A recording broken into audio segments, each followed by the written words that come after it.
लखनऊ से एक और बड़ी खबर सामने आ रही है, जहां पर डायल 112 की महिलाओं से मिलने महिला सपा नेता पहुंची है। आउटसोर्स महिलाओं से मिलकर उनकी समस्याएं सुनी। साथ ही डायल 112 महिलाओं का आरोप है कि पुलिस ने उनकी पिटाई की है और इसी की वजह से तमाम जो सपा की नेता है और महिला सपा नेता है वो अब आउटसोर्स महिलाओं से मिलने पहुंची और उसके साथ ही उनकी समस्याएं सुनी कि आखिर किस वजह से क्या है पूरा मामला, ये जानने की कोशिश भी की है।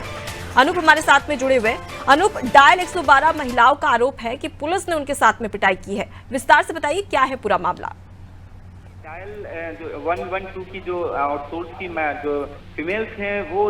कल दोपहर से उन्होंने अपनी मांगों को लेकर, पहले तो उनको वेतन नहीं दिया गया था। वेतन 18 से 20 हजार रुपए वेतन की मांग कर रही थी, क्योंकि बीच में आउटसोर्स के कर्मचारी हैं जिनको इनको कहा जाता है कि सैलरी मतलब 15 हजार देंगे, तो 15 हजार की जगह इनको सैलरी 9,500 की दी जाती है। बाद में बिचौलिए जो होते हैं उनकी सैलरी को खा जाते हैं और यही वजह है कि आउटसोर्स इतना कम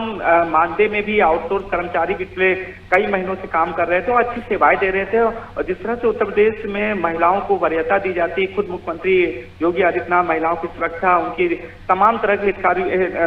के लेकर तमाम तरह से वो चिंतित रहते हैं, उनको वरीयता देते हैं, हर चीज में सुविधाएं देने की बात कहते रहते हैं। एक बड़ी विडंबना ही कहा जाएगा कि एक तरफ मुख्यमंत्री योगी आदित्यनाथ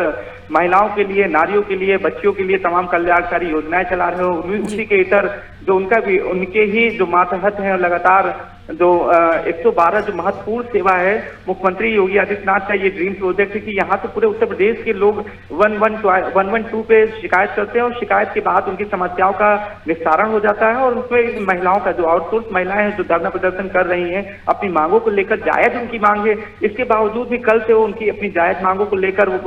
प्रदर्शन कर रही, धरना दे रही। जब उनको पैसा नहीं मिला, उनको मानदेय नहीं मिला, तो वो अब लगा धरने पे बैठ गए। इसके बाद उनका आरोप है कि जो वहाँ के जो परमानेंट एम्प्लॉई हैं, पुलिसकर्मी हैं, उनके साथ धक्का मुक्की की, उनके साथ मारपीट की। और यही वजह है कि जो समाजवादी पार्टी की नेत्री है पूजा शुक्ला, वो महिलाओं के पीछ गई थी, क्योंकि वो खुद महिला है और विधानसभा का चुनाव भी लड़ चुकी है। ऐसे में वो वहां महिला गई, क्योंकि जिस तरह से उत्तर प्रदेश सरकार दावा करती है कि महिलाओं के लिए उत्तर प्रदेश में तमाम तरह के संभावनाएं हैं और उनकी सुरक्षा को लेकर तमाम तरह के जो दावे किए जाते हैं, उसके इतर जिस तरह से महिलाओं के साथ अभद्रता की गई और लगातार वो धरने पर बैठी हुई है, प्रदर्शन कर रही है, उसके बावजूद उनकी सुनने वाला कोई नहीं है, तो अपने आप में ये कहा जाएगा काफी विडंबना वाली बात है कि अभी तक इतना, कल से वो धरना प्रदर्शन बैठी, लगभग 24 घंटे होने को आए, लेकिन उनकी सुनने वाला कोई भी वहां मौके पर नहीं पहुंचा। और उनकी एक ही मांग है कि उनका जो मानदेय था उनको मानदेय फिक्स किया जाए, जो सैलरी उनको पिछले काफी महीनों से नहीं मिली उनको सैलरी दी जाए, क्योंकि दीपावली करीब है। ऐसे में मुख्यमंत्री योगी आदित्यनाथ अपने राज्य कर्मचारियों को तोहफा देने की बात कहते हैं, उनको डीए, बोनस, तमाम तरह के भत्ते देने की बात करते हैं,